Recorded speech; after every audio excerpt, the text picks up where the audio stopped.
Stéphane Castagnier, maraîcher en philosophie permaculture à Venanceau en Vendée. Je suis donc installé depuis 4 ans maintenant et désormais eh bien, je forme aux techniques de maraîchage en permaculture.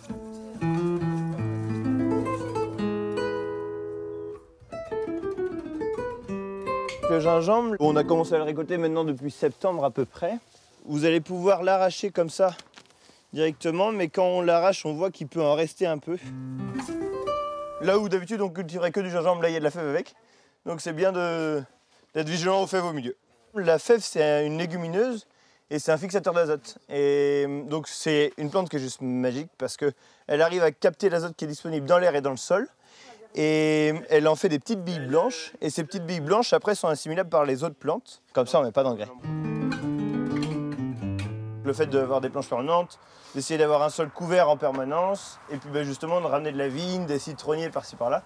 L'objectif c'est vraiment de ramener de la vie dans la serre pour créer un écosystème qui soit propice au fait que ça pousse bien.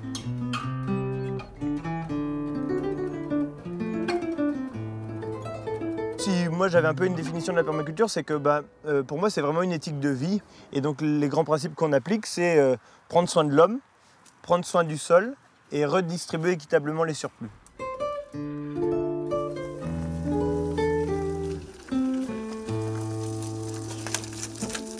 Le public il est assez varié parce qu'on a à la fois des personnes qui ont envie de jardiner et de venir s'améliorer en jardin, des personnes qui se lancent dedans et des personnes qui ont envie d'en faire leur métier. On commence peut-être par essayer de voir en termes de communication, parce que pour arriver à vendre, il faut arriver à se faire connaître déjà.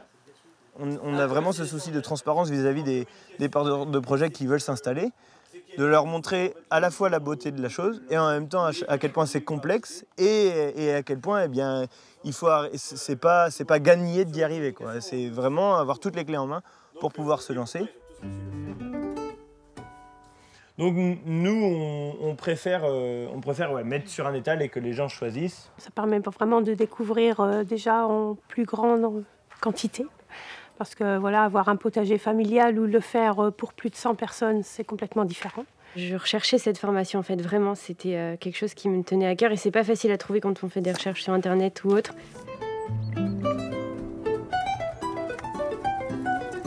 Moi, je m'inspire de personnes qui sont assez récentes. Là, c'est la ferme du Bec et Loing en Normandie, Charles et Perrine, ou Jean-Martin Fortier au Québec. C'est clairement de ces personnes-là dont on s'inspire ici. Et en même temps, eux, s'étaient inspirés des maraîchers du 19e siècle. Même, on s'inspire de techniques qui viennent des Incas. Peut-être on invente un peu les outils pour le rendre ergonomique. On a une brouette électrique, mais sinon, c'est beaucoup de bon sens, en fait, le jardinage. L'intérêt de la campagnole par rapport à, par exemple, si on passait un motoculteur ou chose comme ça, c'est que là, on voit, il y a des vers de terre un peu partout, là. Ouais. Et comme là, d'ailleurs, il y a vraiment du verre partout. Et dans les vers de terre, il y en a qui sont tout le temps un peu en surface, d'autres qui font le lien entre ce qui se passe en haut et ce qui se passe en bas, et puis d'autres qui restent toujours en bas. Et du coup, si tu passes un motoculteur et que tu brasses tout, faut se dire que cette grande maison qu'est le sol, tu l'abîmes énormément.